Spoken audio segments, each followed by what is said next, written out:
তুমি কি সেই আশ্চর্য ছাগলের গল্প শুনেছ, যে ছাগলটি আল্লাহর রহমতে হঠাৎ করেই দুধ দিতে শুরু করেছিল? এটা সেই সময়ের ঘটনা যখন হযরত মুহাম্মদ সাল্লাল্লাহু আলাইহি ওয়াসাল্লাম মক্কা থেকে হিজরত করে মদিনার পথে যাচ্ছিলেন। মক্কা থেকে প্রায় ১৩০ কিলোমিটার দূরে এক নির্জন মরুভূমির এলাকায় ছিল একটি ছোট্ট ঘর।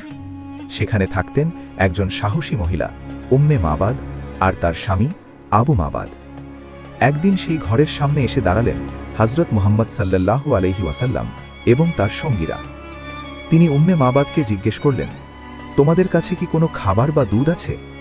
উম্মে মাবাদ দুঃখের সাথে বললেন, আল্লাহর কসম, যদি কিছু থাকতো তবে দাম নিতাম না, আমি নিজেই আপনাদের দিয়ে দিতাম, কিন্তু ঘরে কিছুই নেই।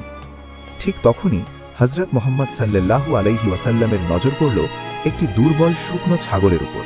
তিনি আলতো করে ছাগলের গায়ে হাত বোলালেন এবং দোয়া করলেন। এরপর তিনি ছাগলটিকে দোহাতে শুরু করলেন।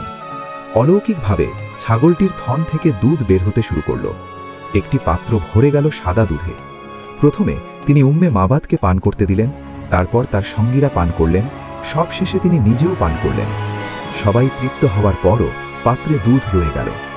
হযরত মুহাম্মদ সাল্লাল্লাহু আলাইহি ওয়াসাল্লাম চলে যাওয়ার সময় উম্মে মাবাদের হৃদয়ে রেখে গেলেন এক অদ্ভুত নূরের অনুভূতি।